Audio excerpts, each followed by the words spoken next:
एक बात बताइए, अगर आप बात कर रहे हैं कि सिर्फ एक समुदाय के लिए किया जा रहा है, तो वो लोग कौन हैं, वो मुस्लिम कौन हैं जो आज नाच गा रहे हैं, ढोल बजा रहे हैं, लड्डू बांट रहे हैं? देखिए, मुसलमान पूरे भारत के अंदर प्रोटेस्ट कर रहे हैं। मुर्शिदाबाद के अंदर हिंसा शामिल हो गई, वो होनी नहीं चाहिए थी। कमाल की बात कर रहे हैं, कह रहे हैं कि पहले तो बोलते हैं 15 साल पुराना मंदिर हमारा है, वक्फ बोर्ड का है।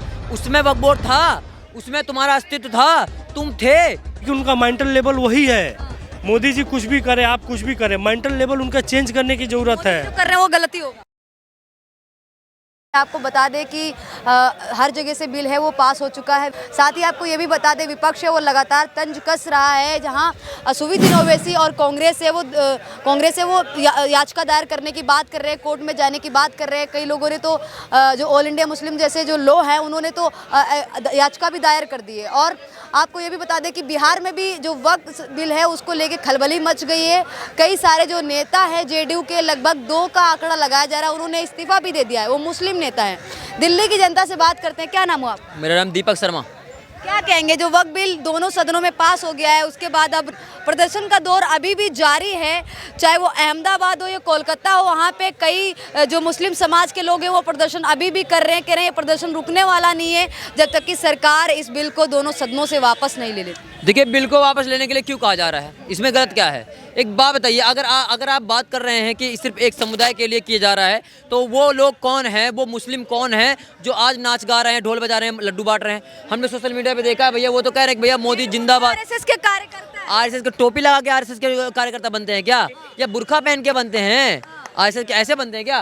वो तो औरतें हैं, बुरखा पहन के कह रही है मोदी जिंदाबाद, टोपी लगा के बंदे मुस्लिम भाई कह रहे हैं भैया मोदी जिंदाबाद। आपने सही काम किया है, क्योंकि कहीं ना कहीं मुसलमानों की प्रॉपर्टी को जब्त किया गया है, उसको जो है कब्जा किया गया है। वो लोग कह रहे हैं कि जिस तरीके से कब्जा किया गया है वो कहीं ना कहीं उनको वापस मिलना चाहिए, ठीक है ना? क्योंकि देखिए, अब वक्फ बोर्ड के अंदर वक्फ बोर्ड को इतना ज़्यादा सख्ती दे दिया गया था संविधान के अंदर में, सेक्शन 40 के तहत में, कि वो किसी भी ज़मीन को, किसी भी घर को, किसी भी मंदिर को, यहाँ तक कि कोर्ट को भी कहते थे कि भैया ये तो वक्फ बोर्ड की ज़मीन है।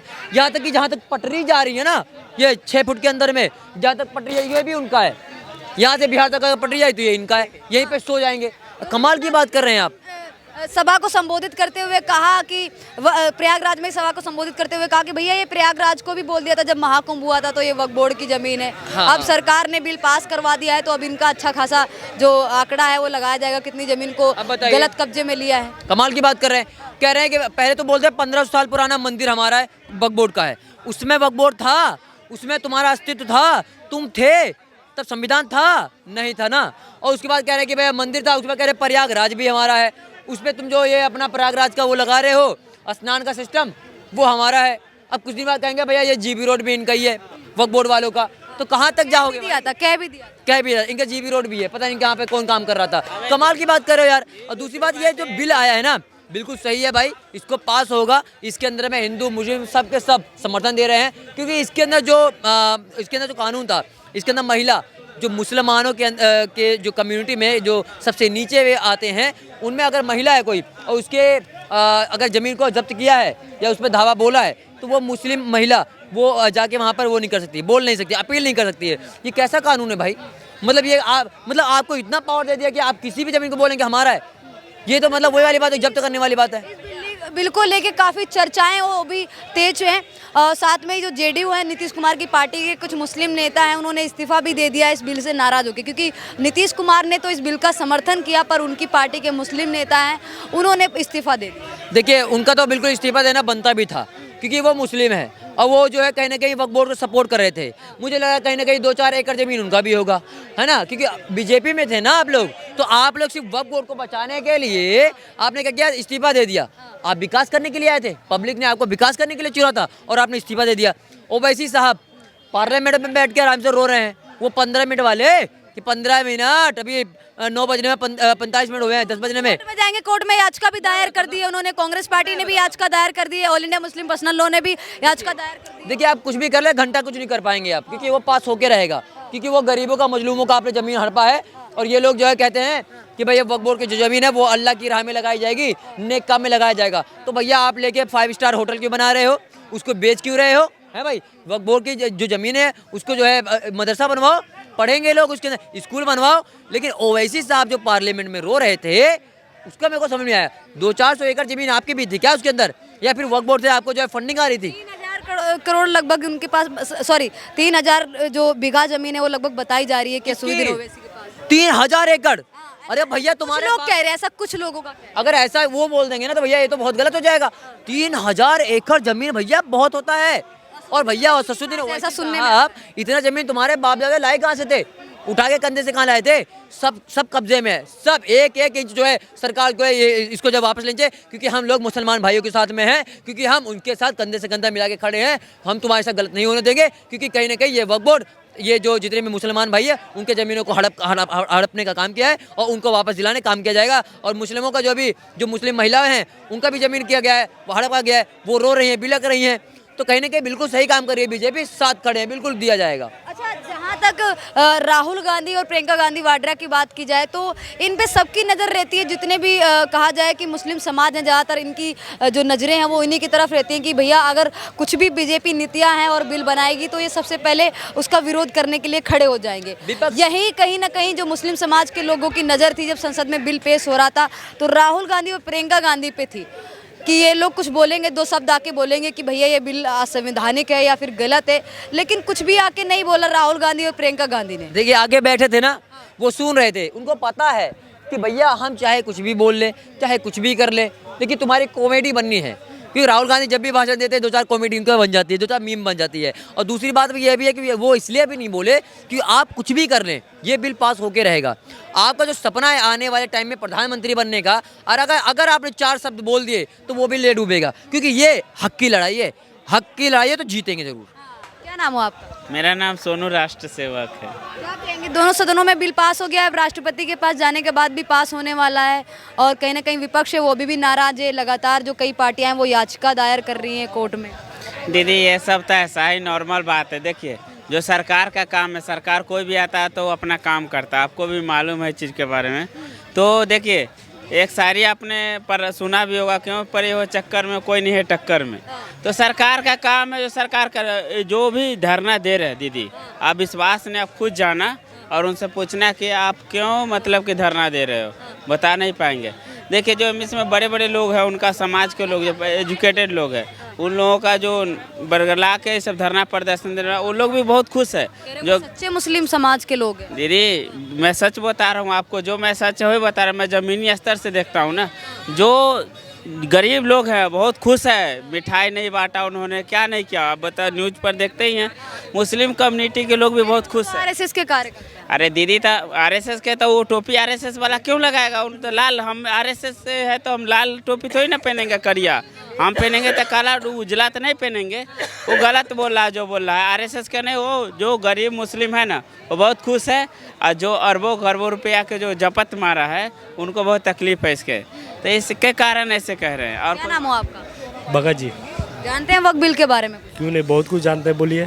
बताएंगे भी, दोनों सदनों में बिल है वो पास हो गया है। राष्ट्रपति के पास जाने के बाद भी जो बीजेपी के कार्यकर्ता वो कह रहे हैं कि पास हो जाएगा, हालांकि आसार नजर आ रहे हैं कि वहाँ पे भी पास हो जाएगा, लेकिन कई जो विपक्ष के नेता हैं वो इससे नाखुश हैं और याचिका दायर करने की बात है। वो कह रहे हैं, लगातार याचिका दायर भी कर दी है कोर्ट में, चाहे all India Muslim personal law हो। असुद्दीन ओवैसी भी यही बोल रहे हैं और कांग्रेस पार्टी भी। क्या कहेंगे? मैम बिल तो पास हो गया, ये 100% पास होना था, अच्छा हुआ, लेकिन विपक्ष में कौन है ये भी देखिए आप। विपक्ष में मुस्लिम सांसद कितने हैं, और उसके पक्ष में जो है शिव 45 तक की है, लगभग 45-40, 36-37 तक है। लेकिन विपक्ष में जो है वो कुछ दिन पहले वो लोग इसका खुद कह रहे थे कि ये बिल लाई है। लालू जी का भी एक बयान है, लालू जी का 2010 का है। हाँ, एक लालू जी का 2010 का बयान था, अच्छा बयान था उनका। आज उनकी पार्टी क्या कर रही है? विरोध कर रही है। विरोध करे, वो चीज़ देखिए। ये लोग सोचते हैं कि हम नेता, हम जो बोलेंगे वो जनता मानेगी। जनता बेवकूफ़ नहीं है, सबके हाथ में न्यूज़ है, 24 आवर्स एंड्राइड मोबाइल है। दुनिया में क्या हो रहा है क्या नहीं, दुनिया कहाँ गई, अभी भारत कहाँ जा रहा है, भारत कहाँ नेतृत्व कर रहा है, पूरी दुनिया देख रही है। वक्फ बिल बोर्ड जो है, वक्फ बोर्ड बहुत ऐसे मुस्लिम कंट्री वहाँ नहीं है, तुर्की में नहीं है, सीरिया में नहीं है, इराक, बहुत ऐसे जगह नहीं है। लेकिन इंडिया में ये क्या चीज़ बना गई है, देखिए इसका पहले मुद्दा सोचने का ही है, माइंड लेवल से सोचने का ही है। कांग्रेस अपने पॉलिटिक्स के लिए, अपने फ़ायदे के लिए कुछ नुमाइंदे बैठा करके उनको छूट दे दी थी, अब पीछे से बैकग्राउंड से अपना चंदा ले रही थी, पैसा जो कुछ भी है। तो इस पर सोचने की बात है। और विरोध कौन कर रहा है? जो मुस्लिम नहीं विरोध कर रहे ज़्यादा, इसमें जो ये है जिनका मलाई आना बंद हो जाएगा। असुद्दीन ओवैसी मुस्लिम नहीं है, कैसी बात कर रहे नहीं नहीं, ओवैसी मुस्लिम है, लेकिन उनका देखिए ना कितना प्रॉपर्टी है। ये बिल पास होने से उनका कितना नुकसान होगा, जिस पे कब्जा करके बैठे हैं वो। मान लीजिए अमरतुल्ला खान दिल्ली के वक्फ बोर्ड के चेयरमैन हैं, तो उनका मलाई तो अमरतुल्ला खान खा रहे हैं ना, दूसरा मुस्लिम तो नहीं मिल रहा है। हाँ, उनको डर है कि भैया पता चल जाएगा सब गवर्नमेंट को। एक चीज़ में मोर, ये जो मुस्लिम तबके के जो लोग हैं उनको ये भी नहीं मालूम वक्फ बोर्ड है क्या। हाँ, कई लोगों से मैं बात करती हूँ तो पता चलता है कि उनको पता है। उनको एक ही है कि हमारे जो बड़े नेता जो बोल दिए वही सही है, विरोध है मुस्लिम के बारे में, ऐसा हो रहा है वैसा हो रहा है। उनका मेंटल लेवल पहले आप लोग चेक कीजिए क्या है क्या नहीं, उनको समझाइए ऐसा नहीं ऐसा है, जो समझ रहे हैं उनको मालूम है। अभी खुद मुस्लिम समाज के लोग ही कम से कम 9,000 से ज़्यादा उनका केस पेंडिंग है, जो वक्फ बोर्ड उनकी ज़मीन कब्जा करके रखी है। ये हकीकत बात है, ये बेस्ट डेटा के बेस पे मैं बात कर रहा हूँ, ऐसा नहीं कि हवाई बात कर रहा हूँ। तो ये सब चीज़ देखिए, मैंने भी पढ़ा है लगभग 9,000 से ज़्यादा ही केस है। हाँ, केस है जो तो मुस्लिम समाज ने खुद कर रखे हैं। उसके बाद से जो मुस्लिम समाज जो वक्फ बोर्ड वाले हैं उनके पास इतनी प्रॉपर्टी है, पेपर देखिए तो कुछ उनके पास पेपर है, कम से कम पुराने डाटा दिखाते हैं, अपना बहुत पुराना डाटा। वो तो सब पे दावा करे, कुंभ में जो लगा वो वक्फ बोर्ड पे है, ताजमहल वक्फ बोर्ड का है, सब चीज़ वक्फ बोर्ड का है। ये उनका जो मनमानी छूट था वो मोदी जी ने ख़त्म किया है, अब बहुत अच्छा कानून लाए हैं। आम मुस्लिम के लिए क्या फायदेमंद होने वाला है इसमें बिल में? बहुत कुछ फ़ायदा होने वाला है। आप मुस्लिम जिसका 9,000 केस चल रहा है वो फ़ायदा नहीं होगा। 9,000 जो परिवार लड़ रहे हैं, एक परिवार में कितने लोग होंगे? एक परिवार में अगर 10 लोग हैं तो 9,000 के हिसाब से आप गुणा कीजिए कितने लोग होंगे। वो फ़ायदा तो उनका होगा ना, उनका फ्यूचर का तो ये होगा, लेकिन उनका मेंटल लेवल वही है। मोदी जी कुछ भी करें, आप कुछ भी करें, मेंटल लेवल उनका चेंज करने की ज़रूरत है। जो कर रहे हैं वो गलती होगा, कई बार ऐसा मुस्लिम। मेंटल लेवल वही है, मेंटल लेवल उनका देखिए ना आप। वो क्या बोल रहे हमारे मुस्लिम के खिलाफ है। अब मान लीजिए कोई मुस्लिम है, रोजगार कर रहा है, उसको कोई मतलब नहीं है, उसको बोलिए वक्फ बोर्ड को, तो हमारे मुस्लिम के खिलाफ है। वो बेचारे को ये भी नहीं मालूम है वक्फ बोर्ड है क्या, वो क्या चीज़ कई। मैं गई थी जंतर मंतर पे, मैंने हाँ, वो बहुत ऐसे हैं वहाँ पे जैसे शाहीन बाग में ला के बैठा दिए, सीए किया है, कुछ नहीं, सीए पास हो गया, सब चीज़ पास हो गया, सीए पास हो गया, 370 जितना कानून है ये कर देंगे, वो कर देंगे, आग लगा देंगे, ये कर देंगे, कुछ नहीं हुआ, ये भी पास हो गया। इसके बाद क्या बोलते देखिए, 3 तलाक का ये हुआ, आग लगा देंगे, ये कर देंगे, वो कर देंगे। सिविल कोड कभी आने वाला है, इसके बाद वही को आएगा, सिविल जो कोड का जो वो आना चाहिए, एक देश एक कानून। ऐसा क्यों है कि हमारे लिए अलग, उनके लिए अलग कानून? आज भी ज़मीन का ये देखेंगे तो मुस्लिम के लिए अलग कानून है, हमारे लिए अलग कानून है। हाँ, ठीक है।